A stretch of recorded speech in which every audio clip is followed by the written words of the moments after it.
Hello, today we'll be talking about my idea for the new political system for Lebanon. Why a new political system for Lebanon? Because the old one is not working anymore. It's quite comfortable for politicians because it guarantees status quo and guarantees that there will be no big changes. Also allows all political actors to profit from the country resources. In current system, elections change very little because the whole system was created with the idea to conserve current political system. The roots of this idea wasn't evil. The main idea was to ensure balance between various religious groups in the country and avoid possible violence. I will not go deep into the Lebanon history, complicated history. There is no time. We could make about it several videos. But main idea behind this system that was created in 40s and worked more or less till 70s when completely failed, mainly due to external manipulation and ended with a lengthy bloody civil war, was to more or less divide power evenly between all sects. After the war,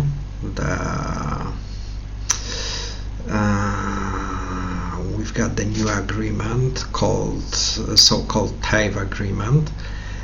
This new system kind of worked to last year, when it failed again this time to internal failure, mostly connected to the fact that the effective governance is not possible under this system. This problem never bothered politicians because the system also guarantees the lack of responsibility and some power to all. The grand rules under TAIF agreement are that the president should be Maronite Christian, Prime Minister Sunni Muslim, Speaker of the Parliament Shia Muslim. If we're talking how the power is distributed between these elements, system might be called semi-presidential because most executive power got the president. President is chosen by Parliament for a 6-year term. The Parliament term is 4 years and might be extended to 6. The Parliament is chosen by a universal suffrage, but mandates are confessionally distributed, half to Christians, half to the Muslims. But that's not the end. How the mandates are distributed within confession, it's also restricted. From 64 mandates for Christians, 34 goes to Maronite, 14 to Eastern Orthodox, 8 to Melekites, Catholics, 5 to Armenian Orthodox, 1 to Armenian Catholics, 1 to Protestant, and 1 to other Christian minorities. From Muslim mandates, 27 goes to Sunni, 27 to Shia, 2 to Alawites, and 8 to Druze. Current Lebanese parties are organized more or less by sectarian lines, so current system guarantees them a certain share of mandate. Of course, there are some differences from elections to elections, but main parties are unchanged, and what's most important, political class is also stagnant. So even when the government fails, like last year, politicians who formed it still remains in game. What is the solution? Real competitive political system. easy to say, but how in the reality of Lebanon introduce it without another civil war? From the same time in Lebanon, there is discussion about federal system.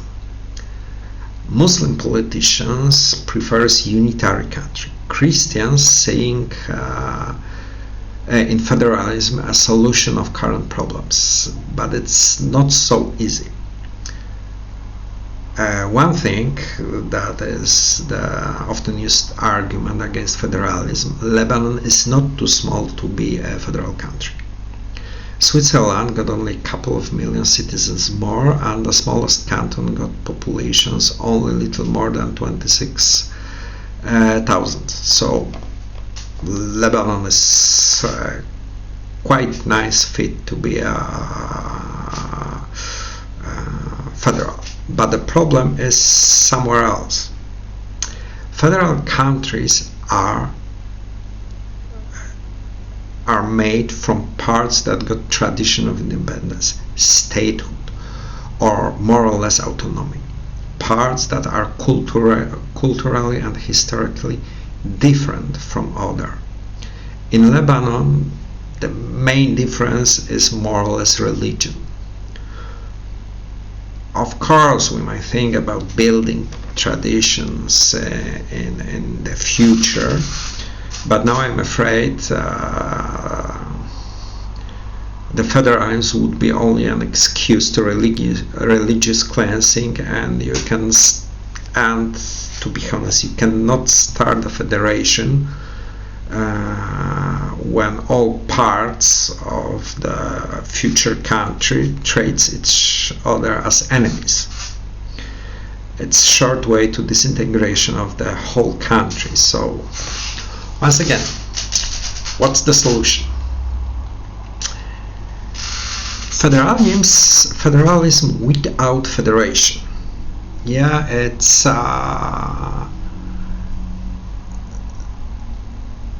you can sometimes meet such system as it's used by unitary countries with some internal problems or minorities, or because they can.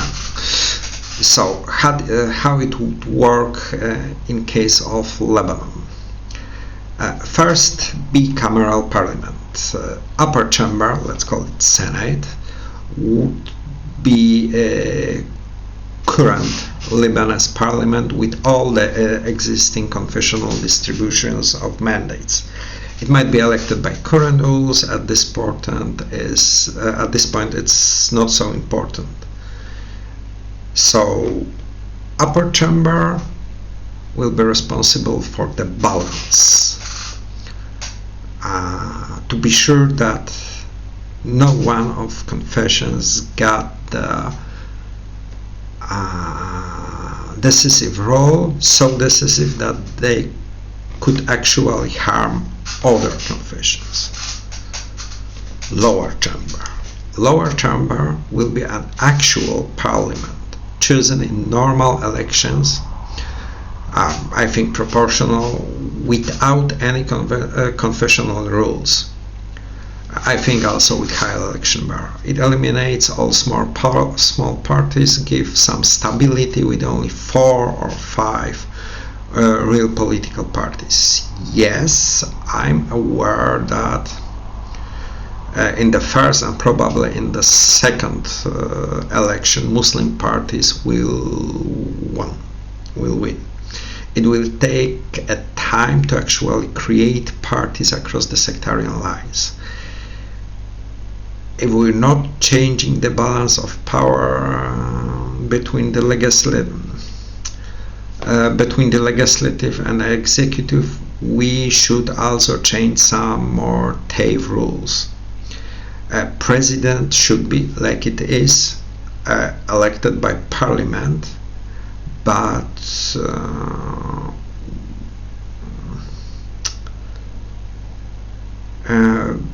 without any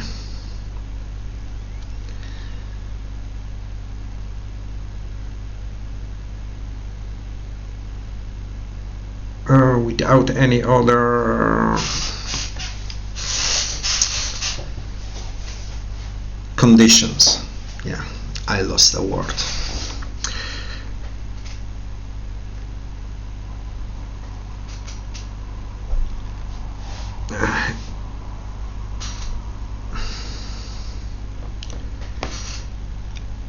If it would be Muslim, we may assume that it will be a Muslim. The Prime Minister should be a Christian. The Speaker should be a representative of third sect. So this position should be relative, not strict, like under current tariff agreement. Why such change? To make a governing party actually responsible for a country and for their decisions. It's most probable that first election will win Hezbollah. And to be honest, it's good. For the first time there will be responsible for anything. And what's more important, there will be accountable for their decision before the people of Lebanon. In current situation, despite their meddling in almost everything in Lebanon, playing behind the scenes, they are not responsible for anything. Such change might dramatically change way how the Lebanese politics looks like. We might think also to expand further sectarian distribution of the offices to strengthen the check and balances in the system. For example, ombudsman should be from the biggest opposition party, and maybe also attorney general. To further consideration, we should left if and how introduce similar system to the judiciary. In general, I was thinking on the system similar to this that work currently now in Switzerland, with some quirks, because even the Swiss system got his problems. I've got some ideas how to change the future Senate election to give a glimpse of federalism, but not loosening the unitarian votes or forgetting. Or in the future we may even forgetting the sectarian distribution of mandates. This finally might change Lebanon into actually working country, with big changes to become most successful country in the Middle East. I've also think about this system as a process, not the final product. And the whole system need to be changed and adjusted to change into the country and into the society. There is possibility to build actual federal states in the future, or when the sectarian divide will fade out. This is also possible. Completely resign from the type guarantees. Current system cannot stand. It's obsolete. It's simply strangling the people and the country. That was my 5 cents about the Lebanon political system, and I hope they will change soon, because the country cannot work like that further. So thank you. I think we'll see you soon.